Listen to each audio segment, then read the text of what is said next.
Չեք հիշում, որ երբ ձեզ մոտ էի ասում էի այս բաները, եւ այժմ դուք ինքներդ գիտեք, թե ինչն է նրան զսպում, որ հայտնվի իր ժամանակին։ Անօրենության խորհրդավոր ուժն արդեն գործում է, բայց չպիտի հայտնվի, մինչև մեջտեղից չվերցվի նա, ով այժմ նրան զսպում է։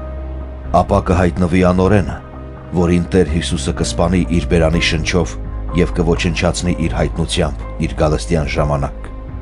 Անօրենի գալուստը տեղի է ունենալու սատանայի ներգործությամբ, ամեն տեսակ կարողությամբ, նշաններով, կեղծ հրաշքներով եւ ամեն տեսակ անիրավ խաբեությամբ նրանց համար, ովքեր կորստյան ճամփի վրա են, քանի որ չընդունեցին եւ չսիրեցին ճշմարտությունը, որպեսզի փրկվեն։